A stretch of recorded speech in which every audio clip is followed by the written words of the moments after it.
Hello everyone, welcome to my channel RD edu world. तो students, कैसे हैं आप सभी लोग? उम्मीद करता हूं आप सभी लोग बहुत अच्छे होंगे, सुरक्षित होंगे। क्या तैयार हैं आप लोग? क्योंकि आज मैं आप लोगों के लिए लेकर आया हूं कुछ इंपॉर्टेंट क्वेश्चंस जो कि स्क्वायर और स्क्वायर रूट, क्यूब और क्यूब रूट से संबंधित हैं। और वो ऐसे क्वेश्चंस हैं जो कि हर साल एग्जाम में उससे रिलेटेड क्वेश्चन पूछे जाते हैं। कुछ ऐसे भी टॉपिक्स आज मैं आप लोगों को क्लियर करवाऊंगा जो कि शायद आज तक आप लोगों ने ना तो उनको देखा होगा ना पढ़ा होगा, और एग्जाम में उस टाइप के क्वेश्चन जो है ना वो आते ही आते हैं। तो चलिए स्टूडेंट, पेन और पेपर निकाल के जल्दी से रेडी हो जाइए और शुरू करते हैं आज की अपनी वीडियो बिना कुछ देर किए हुए।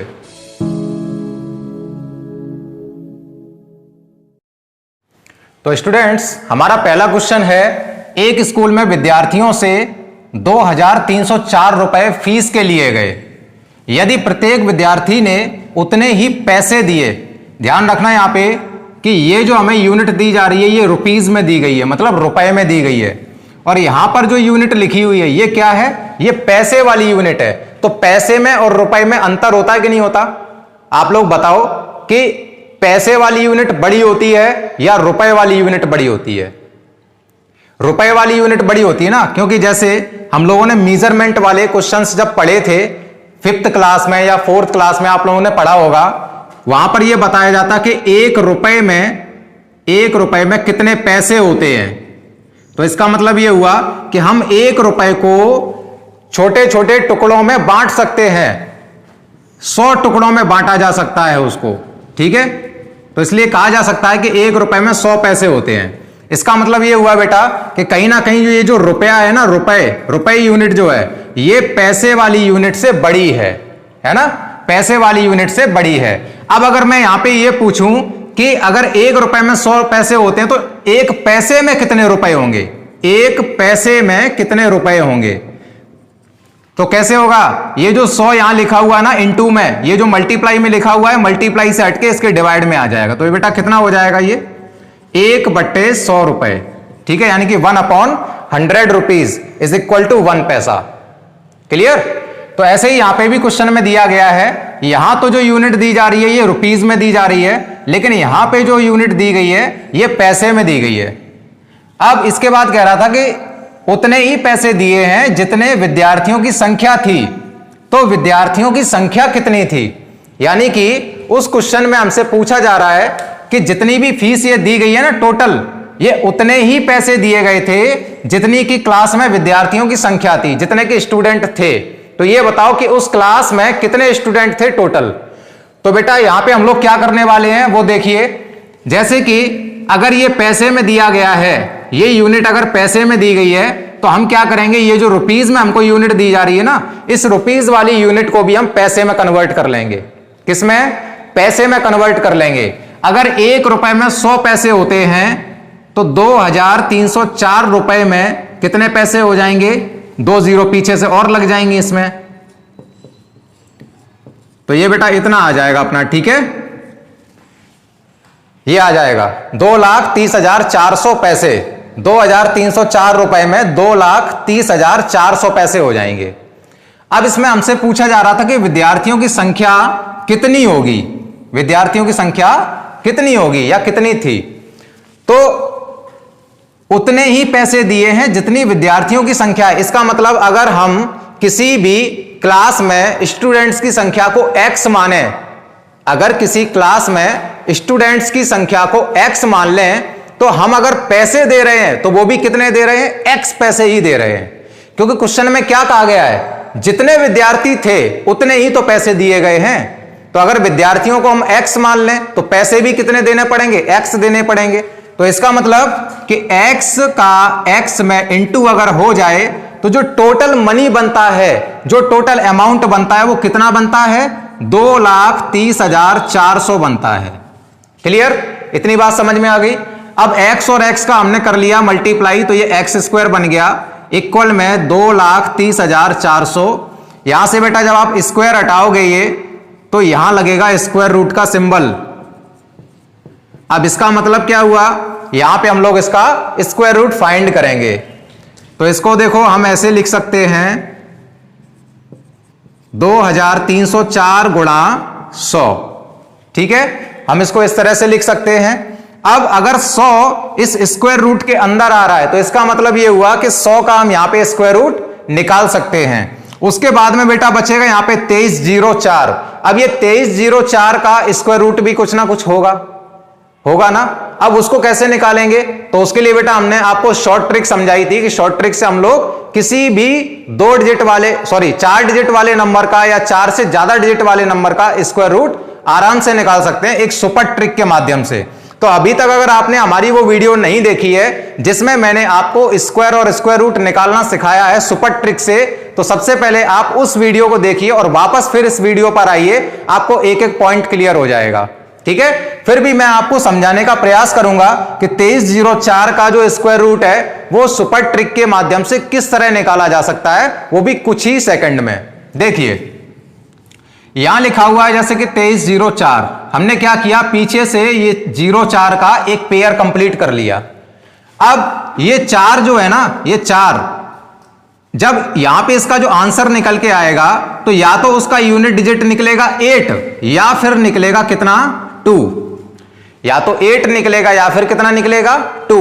अब यहां पे कंफ्यूजन है बहुत बड़ी कि या तो 2 निकलेगा या फिर 8 निकलेगा। एक्चुअल में निकलेगा क्या, 2 निकलेगा या फिर 8 निकलेगा, है ना। तो उसके लिए देखिए आप क्या करेंगे, यहां पे बेटा कितना लिखा हुआ है, 23 लिखा हुआ है, 23 लिखा हुआ है।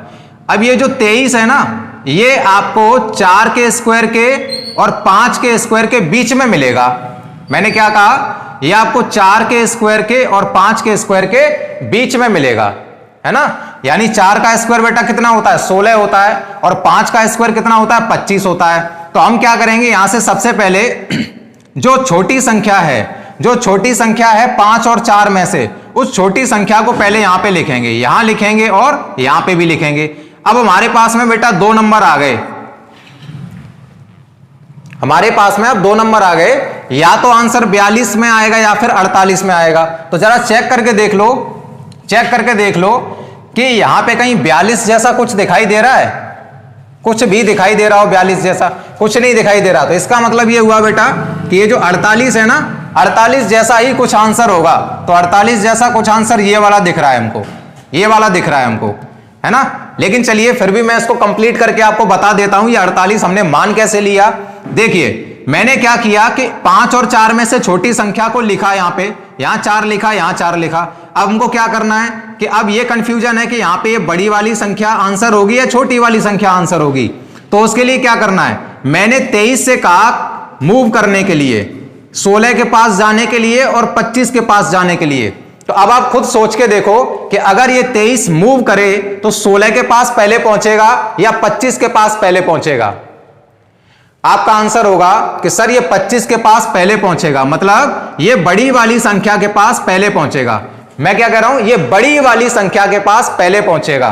तो इन दोनों में से बड़ी संख्या कौन सी है बेटा, 48 यानी कि 48। तो मैं क्या करूंगा, यहां 2304 का स्क्वायर रूट मैंने लिख दिया कितना, 48, और 100 का स्क्वायर रूट कितना हो जाएगा, 10 हो जाएगा। तो x की वैल्यू बेटा कितनी आ जाएगी, 480 आ जाएगी। ठीक है, तो इस तरह से जो हमारा ये ऑप्शन सी है ना, ये हमारा सही हो जाएगा, करेक्ट हो जाएगा। बात समझ में आ गई ना। क्वेश्चन सरल है, कठिन नहीं है ज्यादा, बहुत सरल है। लेकिन अगर आप उस सुपर ट्रिक के माध्यम से किसी भी नंबर का स्क्वायर रूट निकाल सकें तो, क्योंकि हालांकि मैंने देखिए गुणनखंड विधि भी आपको समझाई हुई है, लेकिन गुणनखंड विधि से यदि आप किसी भी नंबर का स्क्वायर रूट फाइंड करोगे तो उसमें क्या थोड़ा सा टाइम लग जाता है, क्योंकि हमको फैक्टर करने पड़ते हैं। अभी मान के चलो ये छोटा सा नंबर था, कोई बहुत बड़ा नंबर आ जाए अभी, है ना, 6 अंकों का या 8 अंकों का, तो 6 से 8 अंकों का स्क्वायर रूट निकालने के लिए हम गुणनखंड विधि का प्रयोग अगर करते भी हैं तो उसमें क्या है कि टाइम बहुत ज्यादा लगेगा। ठीक है, तो इसीलिए बेटा मैंने वहां पे सुपर ट्रिक का इस्तेमाल किया था, मैंने सुपर ट्रिक समझाई हुई है। इसीलिए मैं कह रहा हूं कि यदि आपने अभी तक मेरी वो वीडियो नहीं देखी है तो पहले आप सुपर ट्रिक वाली वीडियो जरूर देखो, उससे आपको सारी चीजें क्लियर हो जाएंगी कि किस तरह से सुपर ट्रिक के माध्यम से हम किसी नंबर का स्क्वायर रूट या स्क्वायर फाइंड कर सकते हैं। ठीक है बेटा, चलिए बढ़ते हैं अगले क्वेश्चन की ओर। कुछ और भी इस तरह के क्वेश्चंस हैं, यानी कि कुछ इंपॉर्टेंट क्वेश्चंस हैं जो एग्जाम के पॉइंट ऑफ व्यू से बहुत ज्यादा इंपॉर्टेंट हैं। ठीक है, हमारा नेक्स्ट क्वेश्चन है बेटा, यहां पे हमको स्क्वायर रूट के अंदर दो नंबर दिए गए हैं, ठीक है, 1089 डिवाइडेड बाई 121, और ये दोनों के दोनों नंबर किसी ना किसी एक पार्टिकुलर नंबर के स्क्वायर हैं। तो इससे एक बात साफ हो जाती है कि अगर ये दोनों के दोनों नंबर किसी एक पर्टिकुलर नंबर के स्क्वायर हैं तो इन दोनों नंबर का स्क्वायर रूट निकाला जा सकता है। क्लियर? अब स्क्वायर रूट निकलेगा कैसे वो देख लीजिए। सबसे पहले हम इसको एक काम करते हैं कि जैसे इसको हम ऐसे लिख देते हैं अलग अलग करके, ठीक है, दोनों नंबर को हमने अलग अलग ले लिया ऐसे करके। अब जैसे कि 1089 है तो ये 1089 किसका स्क्वायर होगा? ये 1089 किसका स्क्वायर होगा? चलिए देख लेते हैं। सबसे पहले तो हम लोग यहां पे ये 89 का एक बनाएंगे पेयर, एक पेयर बनाएंगे। अब पीछे बेटा इकाई अंक कितना है इसका, यूनिट डिजिट कितना है इसका, 9 है। तो 9 है तो इसका मतलब ये हुआ कि जो आंसर आएगा निकल के, उस आंसर का जो यूनिट डिजिट होगा या तो वो 3 होगा या फिर कितना होगा, 7 होगा, या तो 3 होगा या फिर 7 होगा। अब यहां कंफ्यूजन है कि 3 होगा या फिर 7 होगा, तो उसके लिए बेटा बिल्कुल भी कंफ्यूज होने की जरूरत नहीं है। यहां पे हम क्या करेंगे कि इसके लिए हमें एक चीज तो पता चल गई कि जो आंसर आएगा उसका यूनिट डिजिट या तो 3 निकलेगा या फिर 7 निकलेगा। अब बात कर लेते हैं जो आगे 10 लिखा हुआ है इसकी। यहां पे मैंने 10 को नोट किया। अब ये जो 10 है ये किन दो नंबर के स्क्वायर के पास में आता है? ये जो 10 है ये किन दो नंबर के स्क्वायर के पास आता है, मतलब बीच में आता है। तो 3 का स्क्वायर बेटा कितना होता है, 9 होता है, और 4 का स्क्वायर कितना होता है, 16 होता है, क्योंकि 3 के स्क्वायर के बाद में डायरेक्ट 4 का स्क्वायर ही तो आता है। ऐसा तो है नहीं कि 3.5 का स्क्वायर भी आता हो, 3.5 का स्क्वायर तो आता नहीं है, 3 के बाद 4 का ही आएगा ना। अब यहां से हम लोग क्या करेंगे, जैसे यह 4 लिखा हुआ है, यहां 3 लिखा हुआ है, तो छोटा नंबर कौन सा हो गया बेटा, 3 हो गया। तो हम यहां पे 3 नोट कर लेंगे, यहां पर भी और यहां पर भी। अब बेटा हमारे पास में दो ऑप्शन आ गए कि या तो आंसर हमारा 33 निकलेगा या फिर 37 निकलेगा, यानी कि या तो हमारा आंसर 37 होगा या फिर हमारा आंसर 33 होगा। अब होगा क्या, उसके लिए देखो कि जैसे अगर मैं 10 को कहूं मूव करने के लिए, मैं 10 को मूव करने के लिए कहता हूं, तो क्या 10 9 के पास पहले पहुंचेगा या 10 16 के पास पहले पहुंचेगा? किसके पास पहले पहुंचेगा बताइए? 9 के पास ना, 9 के पास पहले पहुंचेगा कि नहीं पहुंचेगा? मतलब 16 से छोटा है ना 9, छोटी संख्या के पास पहले पहुंचेगा। मैंने क्या कहा, छोटी संख्या के पास पहले पहुंचेगा। तो इन दोनों में छोटी संख्या कौन सी हो गई बेटा, 33। तो मैं क्या करूंगा, 1089 का जो क्यूब रूट है, सॉरी स्क्वायर रूट है, वो कितना लिख लूंगा, 33 लिख लूंगा, ठीक है। इसके बाद यहां डिवाइड का साइन लगा हुआ, मैंने डिवाइड का साइन लगा दिया। अच्छा 121 का स्क्वायर रूट कितना हो जाएगा, वो तो 11 ही हो जाएगा, क्योंकि आप लोगों ने याद किया होगा ना 1 से लेकर 20 तक के स्क्वायर को। तो 1 से लेकर 20 तक स्क्वायर आपको याद होंगे, पता होगा कि 121 11 का स्क्वायर होता है, इसलिए मैंने 121 का जो स्क्वायर रूट है वो 11 लिख दिया है। अब क्या हो रहा है, 11 का 33 में भाग हो रहा है, तो 11 का 33 में भाग दोगे कितना आ जाएगा, 3 आ जाएगा। तो इस तरह से बेटा हमारा जो ए ऑप्शन है ये सही हो जाएगा। क्लियर, समझ में आ गया ना। चलिए और देख लेते हैं एक दो क्वेश्चन इस टाइप के। अगला क्वेश्चन है बेटा हमारा क्वेश्चन नंबर 3। इसमें हमसे क्या कहा जा रहा है कि हल कीजिए √169 प्लस √144 माइनस √225, है ना। यानी कि इसको हमें क्या करना, सॉल्व करके हमें अपना फाइनल आंसर निकालना है, और फाइनल आंसर हमारा इन 4 ऑप्शन में से कोई भी एक आंसर हो सकता है, ठीक है। तो चलिए बेटा देख लेते हैं कैसे होगा ये। यहां जैसे लिखा हुआ है 169 प्लस 144 माइनस √225। क्लियर, 169 का बेटा स्क्वायर रूट कितना हो गया, 13। क्यों हो गया, क्योंकि 13 का ये स्क्वायर होता है 169, 169 13 का स्क्वायर है, तो 169 का जो स्क्वायर रूट है वो कितना आ जाएगा, 13 ही आ जाएगा। प्लस 144 किसका स्क्वायर होता है, 12 का होता है, तो इसका स्क्वायर रूट कितना हो जाएगा बेटा, 12 हो जाएगा। इसी तरह से 225 ये किसका स्क्वायर होता है, आप बताएंगे सर ये 15 का स्क्वायर है, क्योंकि आपने याद कर रखे हैं 1 से लेकर 20 तक के सारे स्क्वायर। तो 225 किसका स्क्वायर हो गया, 15 का, तो 225 का जो वर्गमूल है वो कितना आ जाएगा, 15 आ जाएगा। यहां तक समझ में आया ना। अब 13 और 12 जोड़ दो, तो 13 और 12 कितना हो जाएगा, 25 माइनस 15, 25 में से 15 घटा दोगे तो आ जाएगा 10। बेटा हमारा ए ऑप्शन जो है ना ये करेक्ट हो जाएगा, ये सही है। चलिए बढ़ते हैं अगले क्वेश्चन की ओर। बेटा अगला क्वेश्चन है हमारा क्वेश्चन नंबर 4। इसमें कह रहा है कि 0.04 का वर्गमूल ज्ञात करो, मतलब स्क्वायर रूट फाइंड करो। तो ये कैसे होगा? देखिए, इसके लिए मैंने अपनी जो पिछली वीडियो है उस पिछली वीडियो में मैंने आपको समझाया था कि किसी भी अगर दशमलव वाली संख्या का हमको वर्ग निकालना हो, दशमलव वाली संख्या का अगर हमको वर्ग निकालना हो, उसका अगर हमको स्क्वायर निकालना हो तो कैसे किया जाता है। देखिए उसमें मैंने बताया था, जैसे यहां पे लिखा हुआ है अगर 0.3 का स्क्वायर, कुछ देर के लिए पॉइंट भूल जाओ कि यहां पॉइंट है ही नहीं, तो कितना हो जाएगा बेटा? ये 3 हो जाएगा। 3 का स्क्वायर करोगे तो कितना आएगा? 9 आएगा कि नहीं आएगा? लेकिन अब मान लो यहां पे पॉइंट लगा हुआ है, तो पॉइंट यहां कितने डिजिट पहले है? पॉइंट यहां पे कितने डिजिट पहले है? 1 डिजिट पहले, 1 डिजिट पहले ही तो लगा हुआ है। मैंने क्या कहा? 1 डिजिट पहले, तो मैं 1 लिखूंगा यहां पे। पावर कितनी है? पावर है बेटा 2, तो 2 बन जा कितना हो गया? 2 हो गया। इसका मतलब ये हुआ कि जो हमारा आंसर निकल के आएगा, इस आंसर में हम 2 डिजिट पहले पॉइंट लगाएंगे। कितने डिजिट पहले लगाएंगे? 2 डिजिट पहले। तो 1 डिजिट तो बेटा हमारे पास में है, दूसरा डिजिट हमको चाहिए, तो क्या करेंगे? यहां पे 0 मान लिया जाएगा और उसके आगे हम पॉइंट लगा सकते हैं और आगे 0 लग जाएगा। क्लियर? इतनी बात समझ में आ गई। चलिए एक क्वेश्चन और देख लेते हैं इसी तरह का। जैसे 0.6 का हमको स्क्वायर निकालना है, तो कुछ देर के लिए आप पॉइंट भूल जाइए, यहां कुछ देर के लिए पॉइंट भूल जाओ, तो 6 हो गया ये। अब 6 का स्क्वायर हम लोगों ने पढ़ा हुआ है, कितना होता है? 36 होता है। पॉइंट कितने डिजिट पहले लगा हुआ है? 1 डिजिट पहले। पावर कितनी है? 2 है, तो 1 2 जा कितना हो गया बेटा? 2 हो गया। इसका मतलब ये है कि जो आंसर हमारा आएगा वो 2 डिजिट पहले उसमें डेसिमल लगेगा। तो मैंने यहां पे इससे पहले 2 डिजिट पहले पॉइंट लगा दिया और 0। क्लियर? समझ में आ गई ना बात? अब इसी तरह से बेटा यहां पे हमको क्वेश्चन दिया है। अब जैसे मान लो ये क्वेश्चन ना दिया जाता, मैं इसी को थोड़ी देर के लिए क्वेश्चन मान लेता हूं।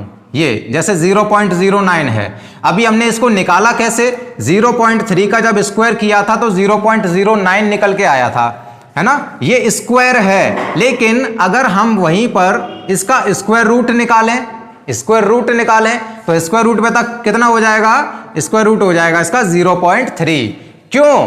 क्योंकि 0.09 को मैंने बनाया किससे था? उसको बनाया था मैंने 0.3 से। तो इसका मतलब 0.09 का जो स्क्वायर रूट होगा वो कितना होगा? 0.3 होगा। इसी तरह से अब ये क्वेश्चन हमको दिया गया है जैसे 0.04, ठीक है, 0.04।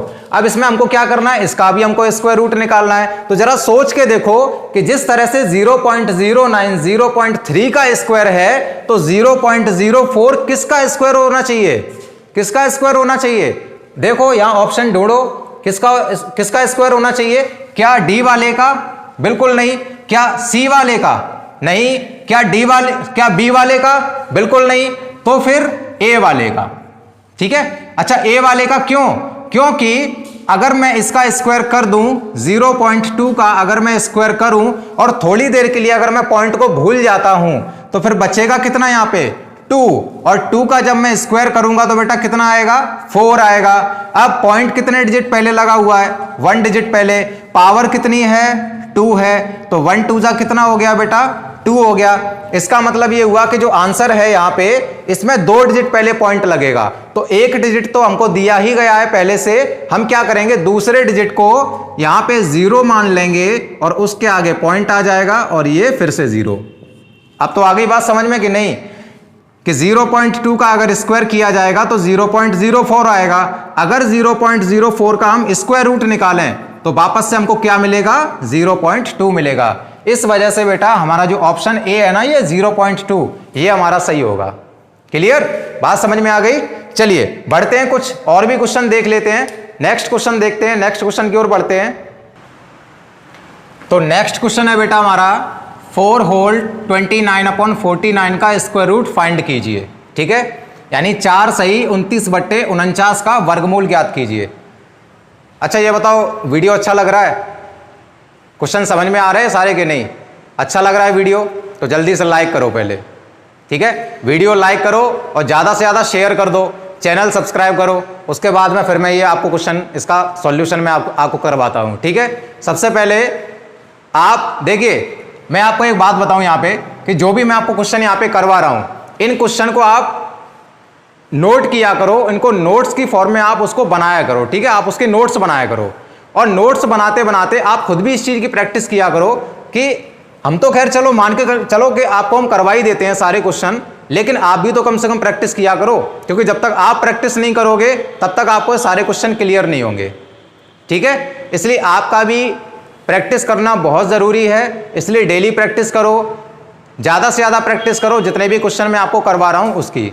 अच्छा एक बात और, अगर ये वीडियोस के आपको पीडीएफ नोट्स चाहिए तो उसके लिए आपको हमारे टेलीग्राम चैनल को ज्वाइन करना होगा। टेलीग्राम चैनल का जो लिंक है मैंने इस वीडियो के डिस्क्रिप्शन बॉक्स में डाल रखा है, आप जाइए उस लिंक पर क्लिक करके हमारे टेलीग्राम चैनल को ज्वाइन कर सकते हैं।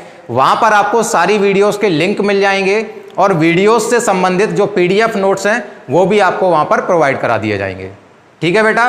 तो अगर वीडियो आपको अच्छा लग रहा है तो वीडियो को लाइक करो जल्दी से जल्दी और शेयर कर दो, चैनल को भी सब्सक्राइब कर दो और फिर बढ़ते हैं हम लोग आगे क्वेश्चन की ओर।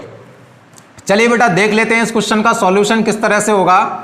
जैसे कि यहां हमें क्वेश्चन दिया गया है कि 4 होल 29/49, 4 सही 29/49। सबसे पहले हम लोग क्या करेंगे, इसको पहले आप फ्रैक्शन में कन्वर्ट करो, ठीक है, जो प्रॉपर फ्रैक्शन होती है उसमें कन्वर्ट करो। तो 49 का अगर 4 में मल्टीप्लाई किया जाए तो कितना होगा, 196, यानी कि 196। अब 196 में ये ऊपर वाला नंबर जो है ना ये ऐड कर दिया जाएगा अपॉन 49। तो 196 में 29 को अगर ऐड किया जाए तो बेटा कितना आएगा, 225/49। अब इसमें क्या कह रहा था ये कि इस संख्या का क्या निकालना है हमको, वर्गमूल निकालना है। इसका मतलब हमको स्क्वायर रूट निकालना है।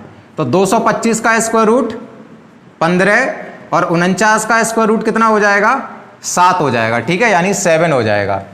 अब अगर क्वेश्चन हमको होल वाली फॉर्म में दिया था, अगर ये क्वेश्चन हमको मिक्स्ड फ्रैक्शन में दिया है तो हमें जो आंसर निकलेगा ना, ठीक है, वो आंसर भी कैसा आएगा, मिक्स्ड फ्रैक्शन में ही आएगा। तो 7 का अगर हम 15 में भाग दें तो कितना होगा, 7 दूनी 14, 2 बार जाएगा ना, 2 बार। अब मुंह से तो निकल रहा है 14 और भाग कितने में दे रहे हैं, 15 में। तो 14 में और 15 में डिफरेंस कितने का हो गया, अंतर कितने का हो गया, 1 का। तो मैंने 1 लगा दिया ऊपर और नीचे 7 का 7 रह जाएगा। तो आंसर हमारा कितना आया बेटा, 2 होल 1/7, यानी कि 2 सही 1/7। कौन सा ऑप्शन सही है, ए वाला ऑप्शन सही है, ठीक है। समझ में आ गया ना ये क्वेश्चन। चलिए और देखते हैं एक नेक्स्ट क्वेश्चन। तो बच्चों नेक्स्ट क्वेश्चन हमारा है √1 + x/144 इज इक्वल टू 13/12। तो क्वेश्चन कुछ इस तरह से दिया है कि यदि √1 + x/144 इज इक्वल टू 13/12 हो तो x का मान कितना होगा, x की वैल्यू इसमें हमसे पूछी जा रही है। तो चलिए देखते हैं कैसे होगा ये क्वेश्चन। सबसे पहले हमने क्वेश्चन को एज इट इज नोट किया, 1 + x/144 इज इक्वल टू 13/12। देखिए इससे एक दो क्वेश्चन हमने पहले अभी पढ़ा था कि अगर हम यहाँ x² इज इक्वल टू 2304 इस तरह से लिख रहे थे तो स्क्वायर हटा के हमने क्या किया था, यहाँ पे अंडर रूट लगा दिया था। क्या लगा दिया था, अंडर रूट लगा दिया था, है ना, यानी कि स्क्वायर रूट का सिंबल लगा दिया था। कब, जब स्क्वायर हटाया तब। तो इसका मतलब ये हुआ कि अगर हम स्क्वायर हटा के स्क्वायर रूट का सिंबल लगा सकते हैं तो क्या हम स्क्वायर रूट का सिंबल हटाकर स्क्वायर नहीं लगा सकते, बताओ। अगर हम स्क्वायर हटा के स्क्वायर रूट का सिंबल लगा सकते हैं तो क्या स्क्वायर रूट को हटाकर हम स्क्वायर का सिंबल नहीं लगा सकते, बिल्कुल लगा सकते हैं। हालांकि ये अगर देखा जाए तो मैं आपको एक शॉर्ट फॉर्म में बता रहा हूं, वरना इसका थोड़ा सा लॉजिक अलग है कि जब भी हमें कहीं से स्क्वायर रूट का सिंबल हटाना हो तो उस पे हमें स्क्वायर कर देना होता है। मेरी बात ध्यान से सुनना कि जब भी हमको किसी सिंबल को हटाना हो जो कि स्क्वायर रूट का हो और किसी पर्टिकुलर नंबर पे लगा हो, जैसे मान लिया यहाँ 3 के ऊपर अंडर रूट लगा हुआ है, स्क्वायर रूट लगा हुआ है। अब इस स्क्वायर रूट को हमें क्या करना है, हटाना है। तो हम एक काम करेंगे, यहाँ पे कर देंगे इसका हम स्क्वायर। तो ये स्क्वायर से स्क्वायर रूट कैंसिल हो जाएगा तो निकल के क्या आ जाएगा बेटा, यहाँ 3 आ जाएगा केवल निकल के। क्लियर। अब अगर यही संख्या किसी एक वेरिएबल के इक्वल में लिखी हो, वेरिएबल मतलब जैसे y लिखा हुआ है, ठीक है, A to Z सारे नंबर्स कैसे होते हैं, वेरिएबल होते हैं। और कांस्टेंट किसको कहा जाता है, कांस्टेंट का मतलब हो गया जो न्यूमेरल्स होते हैं, जो नंबर्स होते हैं, जो काउंटिंग नंबर्स होते हैं, ठीक है, उसको हम क्या कहते हैं, कांस्टेंट कहते हैं। तो अगर मान लिया कि कोई भी कांस्टेंट टर्म जो कि स्क्वायर रूट सिंबल के अंदर लिखा है और इक्वल लिखा हुआ है किसी वेरिएबल के, अब अगर हमको यहां से ये सिंबल हटाना हो तो हमें क्या करना होगा, हमें करना होगा दोनों तरफ स्क्वायर। क्या करना होगा, दोनों तरफ स्क्वायर करना होगा। तो यहां से तो बेटा ये स्क्वायर से रूट कैंसिल हो जाएगा, 3 आ जाएगा निकल के, और यहां पे कितना आ जाएगा, y स्क्वायर आ जाएगा निकल के। क्लियर। इसी तरह से बेटा हम लोग ये वाला क्वेश्चन भी सॉल्व करेंगे।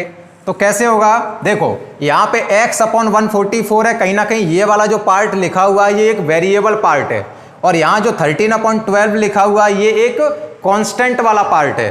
तो दोनों तरफ जब स्क्वायरिंग करोगे, दोनों तरफ जब स्क्वायरिंग करोगे तो कितना होगा, ये 1 प्लस एक्स अपॉन 144, ये अंडर रूट में लिखा हुआ है, इसका मैंने स्क्वायर कर दिया।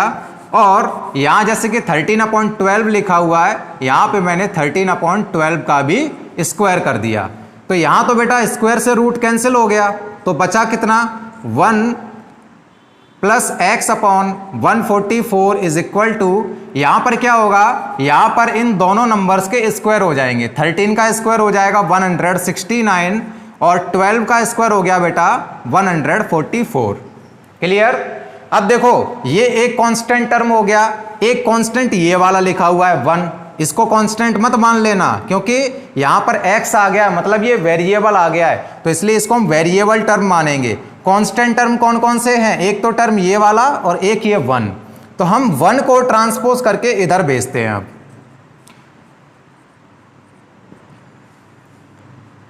ट्रांसपोजिशन के लिए मैंने पिछली वीडियोस में आपको बताया हुआ है कि ट्रांसपोज कैसे किया जाता है किसी भी नंबर को, ठीक है।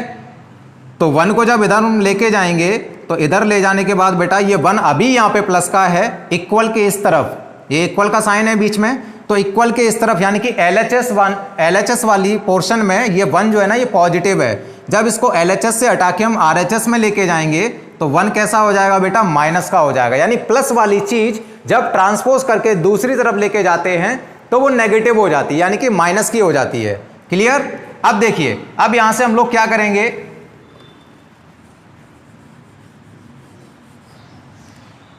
यहां पे 144 लिखा हुआ है 169 के नीचे, लेकिन 1 के नीचे तो कुछ है ही नहीं, तो इसके नीचे हमने लेट कर लिया 1 को, एलसीएम ले लेंगे तो x अपॉन 144 ये एज इट इज रहेगा।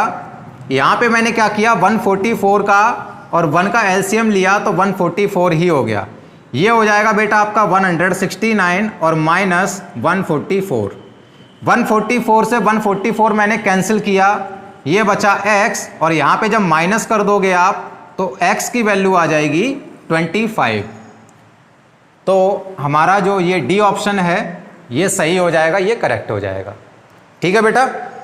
तो इस टाइप के जो क्वेश्चन है ना ये एग्जाम में ज्यादातर पूछे जाते हैं, जैसे कि x की वैल्यू निकालने वाले, या पहला वाला जो क्वेश्चन हम लोगों ने किया था है ना, स्टूडेंट्स वाला कि इतने स्टूडेंट हैं और उन्होंने इतने पैसे दिए, इस तरह के जो क्वेश्चन आते हैं ना लैंग्वेज बेस्ड, वो भी आते हैं, x की वैल्यू पूछने वाले भी आते हैं। या अभी हमने जो 2-3 क्वेश्चन और भी किए थे कि जैसे रूट के अंदर कोई नंबर लिखा हुआ है डिवाइड के साथ या प्लस के साथ या माइनस के साथ, इस तरह के क्वेश्चन भी आते हैं। तो आज बेटा इस वीडियो में मैंने आपको ज़्यादातर इंपॉर्टेंट क्वेश्चंस ही करवाए हैं, ठीक है। तो आप इन सारे क्वेश्चंस के प्रॉपर नोट्स बनाओ, और इस टाइप के क्वेश्चन अगर आपको कहीं भी मिलते हैं किसी भी बुक के अंदर तो आप उनकी प्रैक्टिस करो। और हाँ, इस वीडियो से रिलेटेड अगर आपको PDF नोट्स चाहिए तो PDF नोट्स आपको हमारे टेलीग्राम चैनल पे मिल जाएंगे। टेलीग्राम चैनल का लिंक मैंने अपने इस वीडियो के डिस्क्रिप्शन बॉक्स में डाल रखा है, आप जाइए उस लिंक पर क्लिक करके हमारे टेलीग्राम चैनल को ज्वाइन कर सकते हैं, ठीक है। और अगर आपको वीडियो अच्छा लगा है वीडियो को लाइक करो, ज़्यादा से ज़्यादा इसको शेयर करो, और चैनल को सब्सक्राइब करना मत भूलना, बेल आइकन भी प्रेस कर देना, ऑल पे क्लिक कर देना, जिससे कि जब भी मैं इस तरह के नए वीडियोस, नए और शानदार मज़ेदार टॉपिक्स आप लोगों के लिए लेकर आऊं तो सबसे पहले उसका नोटिफिकेशन आपके फ़ोन पर पहुंचे। तो बच्चों आज की वीडियो में इतना ही, फिर मिलते हैं एक नेक्स्ट वीडियो में कुछ नए और शानदार कंसेप्ट के साथ में, टॉपिक्स के साथ में। तब तक के लिए जुड़े रहिए हमारे साथ, बने रहिए हमारे साथ।